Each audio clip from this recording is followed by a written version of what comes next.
Серікжан туралы өсек тарқатып, қалаймақан сөйлеп жүрген мына жігіттер, ауыздарыңды жабыңдар.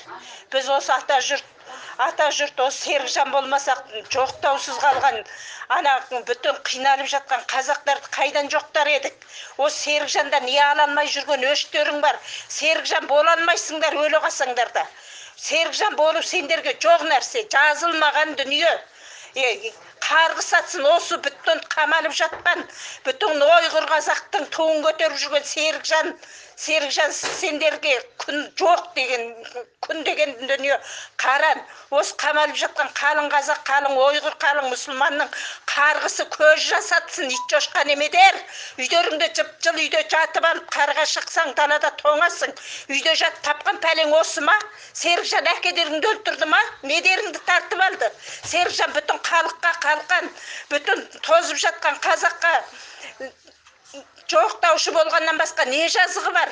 Осы ауыздарыңды жабыңдар да тыныш жатыңдаршы. Біздің сендер не қылғандарыңмен біздікі ұсталып, күндіз күлкі, түнде ұйқы көріп жатқан жоқпыз.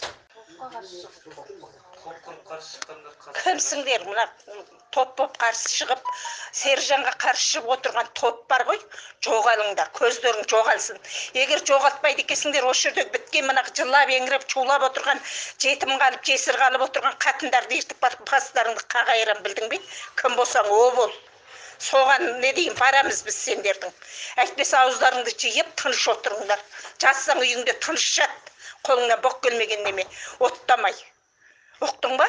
Сендерге осыдан артық не керек? Осыдан артық сөз керек па?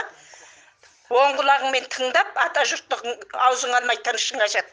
Ұсталған туыс-туғаның, ұсталған адамың жоқ болғаннан кейін, қам-қайғың жоқ, қарың тойғаннан кейін оттап жатқан жатысың андағы. Білесің ба? Сәлеметсіздер, қайырлы кеш. Барлық әпке сіңілдер. Ой, мынау не болып бара жатыр, Құдай-ау. Неге қоймайды бұдар, неге өстіп шектерінен асып бара жатыр, бұларды көретін Құдай жоқ па?